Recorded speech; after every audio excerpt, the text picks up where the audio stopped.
विकारियस liability section 34 to section 38 Indian penal code में दिया गया है। जैसे 34 में दिया गया act done by several person in furtherance of common intention, तो विकारियस लाइबिलिटी को डिसाइड करता है। तो आज ये हम सेक्शन 34 टू 38 करेंगे। ये है लेक्चर 6 इंडियन पेनल कोड का। तो प्लीज़ सब्सक्राइब द चैनल। आइए देखते हैं विकारियस लाइबिलिटी क्या है।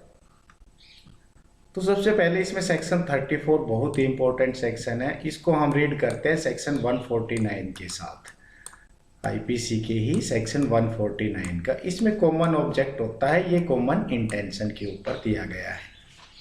तो सेक्शन 34 क्या कहता है, acts done by several person in furtherance of common intention, कि कॉमन इंटेंशन के साथ एक सेवरल पर्सन के द्वारा कोई भी क्राइम किया गया है तो क्या कैसे लाइबल होंगे, वो सभी ऐसी तरीके से लाइबल होंगे कि सभी ने ऑफेंस किया है। When A criminal act is done by several person, जब एक क्रिमिनल एक्ट किया जाता है सेवरल पर्सन्स के द्वारा, एक दो या दो से ज़्यादा के द्वारा, in furtherance of common intention. यहाँ देखिए मेन जो है वो है कॉमन इंटेंशन, उनकी इंटेंशन क्या कॉमन है। Of all each of such person is liable for that act in the same manner as if it were done by him alone. तो सभी कैसे लाइबल होंगे, जैसे उसने अकेले ने किया है। तो ये जो कॉमन इंटेंशन का है, तो किस फैक्ट्स के बेस पे, किस केस के फैक्ट्स पे, बहुत ही इंपॉर्टेंट केस है ना, आर वर्सेस क्रूज 1838 का केस है।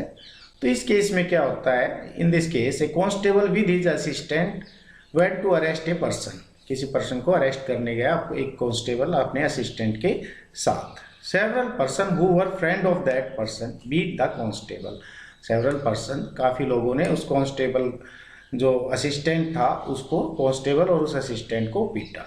तो उसका कंसीक्वेंस में क्या हुआ कि जो असिस्टेंट था उसकी डेथ हो गई, जो असिस्टेंट था उसकी हो गई डेथ। तो it was not known who gave the fatal blow, ये पता नहीं चला कि फैटल ब्लो किसने दिया था। जो सेवरल पर्सन्स थे उनमें से किसने फैटल ब्लो दिया था। तो क्या हेल्ड किया कोर्ट के द्वारा, every person was held liable for causing the death of the assistant, सभी को लायबल किया गया। ये आर वर्सेस क्रूज का बहुत ही इंपॉर्टेंट केस है सेक्शन 34 पे। आगे इसमें है तो सेक्शन जो 34 है does not create a distinct offence, ये कोई डिस्टिंक्ट ऑफेंस क्रिएट नहीं करता, जब जिसकी जस्ट हेल्प से एक आदमी को गिल्टी ठहराया जाता है दूसरे ऑफेंस के लिए। Section 34 is only a rule of evidence, ये रूल ऑफ एविडेंस है, and does not create a substantive offence, अपने आप में कोई सेक्शन 34 सब्सटेंटिव ऑफेंस नहीं है। It means that if two और more person intentionally do a thing jointly it is just the same as if each of them had done individually. तो कैसे कि माना जाएगा, अगर उन्होंने क्या है कि वो ईच हैव डन इंडिविजुअली, उसने इंडिविजुअल ने वो काम किया है, ऑफेंस किया है। Section 34 is mere statement of explanation to be attached to any section which deals with a criminal offence. जैसे कि हम कहते हैं 30 का ऑफेंस है, दो पर्सन ने किया है, तो 30 रीड विद सेक्शन 34, तो ऐसे हम उसको वो करते हैं। तो इसके इंग्रेडिएंट्स क्या होते हैं, सेक्शन 34 के इंग्रेडिएंट्स क्या क्या होते हैं। तो सबसे पहला जो इंग्रेडिएंट्स होता है इसका क्रिमिनल एक्ट, क्या एक्ट क्या होना चाहिए, criminal. The use of word a criminal act don't limit the scope of this section two one single criminal act, single criminal act के लिए नहीं है। तो जैसे कि हम आगे देखेंगे, this is evident from section 32, section 32 जो है वो क्या कहता है, and 33 wherein it has been specifically stated that acts extend to illegal omission also, and acts denote a series of act and omission denote a series of omissions। वो series of acts से भी denote करता है act, और omission series of omission से भी वो करता है। तो सेवरल पर्सन में सिंगल पर्सन को 34 के उसमें नहीं किया जा सकता, दो या दो से ज़्यादा उसमें पर्सन होने चाहिए। डन वर्ड जो किया डन, जो डन वर्ड यूज किया गया है तो वो क्या है, तो the use of word done state that several person must do a criminal act, several person ने क्रिमिनल एक्ट किया है। This means that all of them must take part in the commission of the crime, सभी ने part लिया है, all persons taken part in the commission of the crime. The extent of participant may be different for different person. तो सभी का participant अलग अलग हो सकता है, जैसे कि कोई ऑफेंस कर रहा है, कोई बाहर देख के वॉच कर रहा है कि कोई देख तो नहीं रहा या कोई आ तो नहीं रहा, वो कर सकता है। But all of them must actively participate in the crime, सभी पार्टिसिपेट क्राइम में करें। They must be physically present at the actual commission of crime, physically present होने चाहिए। They need not be present at the actual spot where the crime is being committed. One can for instance, जैसे कि for example आप देख लीजिए, stand guard by the gate outside, किसी को कोई एक बंदा यहाँ पे क्राइम कर रहा है और एक क्या है गेट के बाहर खड़ा है सिर्फ वॉच करने के लिए, तो वो भी उसका कंपेनियन होगा, जो उसको चेतावनी देने के लिए कि कोई आ रहा है नहीं आ रहा, तो वो भी उसका कंपेनियन होगा।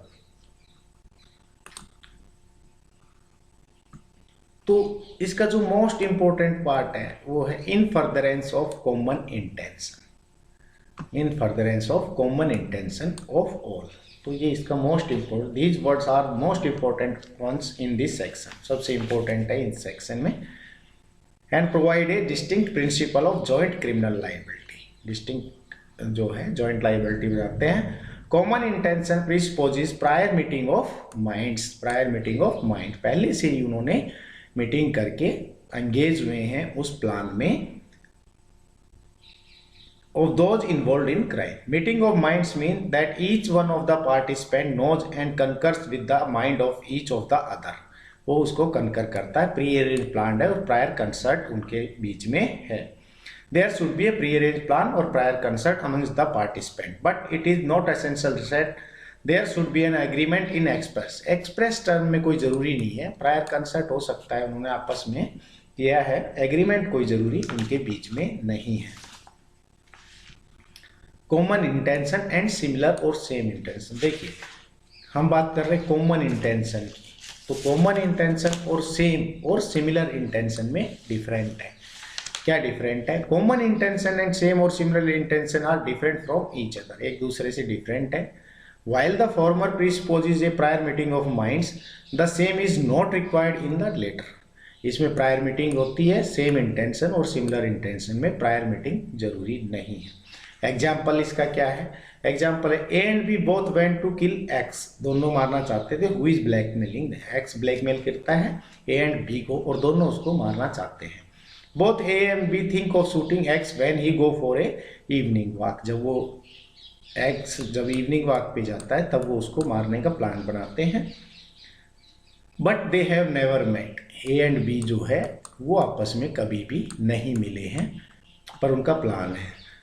एंड आर इग्नोरेंट ऑफ, इसको भी नहीं पता कि ये क्या सोच रहा है, ना ही इसको पता है कि बी क्या सोच रहा है। Both A and B fire at X when he go for walk from different spot, तो इसने इधर से फायर किया, इसने इधर से किया। And as a result X dies. In this case both A and B have same और सिमिलर इंटेंशन, तो इनकी इंटेंशन सिमिलर थी लेकिन कॉमन इंटेंशन इनकी नहीं थी, बट नो कॉमन इंटेंशन। तो इसमें एक जो बहुत ही इंपॉर्टेंट केस हम हमेशा से पढ़ते आए हैं वो है महबूब शाह वर्सेस एम्परर, 1945 का केस है, प्राइवी काउंसिल ने इसको डिसाइड किया था। इसमें क्या डिसीज, A went to collect reeds with his friend on the way met by M, वो एम को मिलता है। Who warned them not to do so on his land, M उसको वार्न करता है कि वो ऐसा ना करे। वार्निंग वो क्या करते हैं, ए और उसका दोस्त वार्निंग को इग्नोर कर देते हैं। While returning downstream with bundle of reeds, M's nephew, जो एम का नेफ्यू होता है जी, वो क्या करता है, उनका रास्ता ब्लॉक कर लेता है। किसका? ए एंड उसके फ्रेंड का रास्ता ब्लॉक कर देता है। And try to take away bundles, A try to hit G on which he shouted for help. A क्या करता है, ट्राई टू हिट जी को हिट करने की कोशिश करता है जो चिल्लाता है हेल्प के लिए। एम एंड डब्ल्यू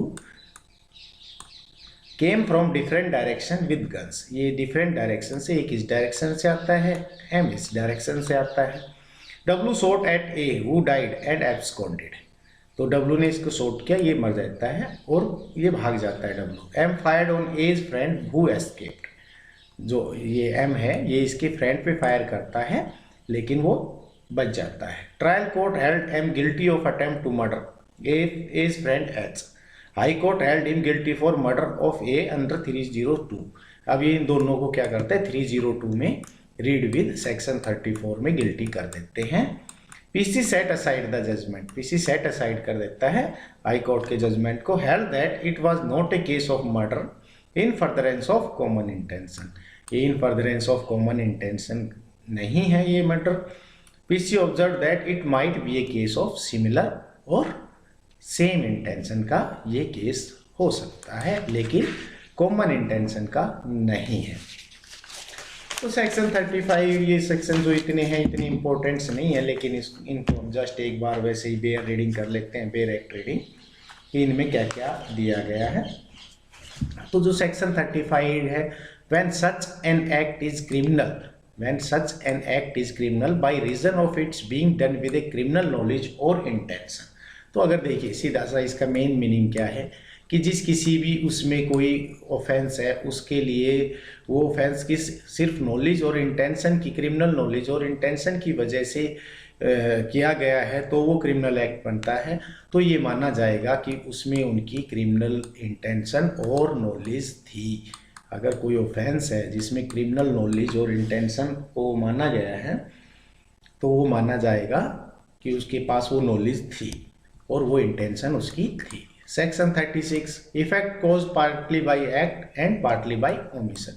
कई बार क्या होता है, पार्टली बाय एक्ट होता है इफेक्ट कॉज और पार्टली बाय ओमिशन होता है। जैसे कि इसमें एक एग्जाम्पल दिया गया है, A intentionally cause Z death partly by illegally omitting give Z food. तो जेड को फूड देने से करता है, एंड पार्टली बाय बीटिंग, और पार्टली क्या करता है, उसको बीट करने से करता है। तो उसने सेम ऑफेंस किया है। 37 cooperation by doing one of several act constituting an offence.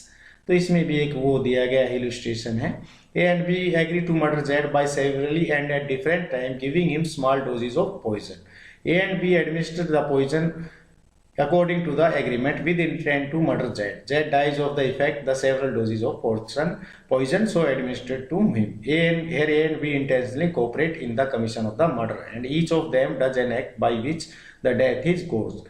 They are both guilty of the offense, though acts are separate. तो वो दोनों उसके लिए वो liable हैं। Section 38 person concerned in criminal act may be guilty of different offense। देखिए तो कई बार क्या होता है कि डिफरेंट ऑफेंस के लिए भी उसको चार्ज किया जा सकता है, क्योंकि उसका जो कंसिक्वेंसेस जो होता है, प्रोबेबल कंसिक्वेंसेस जब नहीं होता है वो उसका, कि अगर कोई चोरी करने गया है और वो अगर वहाँ पे रेप या कर देता है तो वो उसका प्रोबेबल कंसिक्वेंस नहीं है, तो उनको डिफरेंट ऑफेंसेस के लिए भी वो किया जा सकता है। तो ये था section 34 to section 38। Thank you for watching the video. Please subscribe.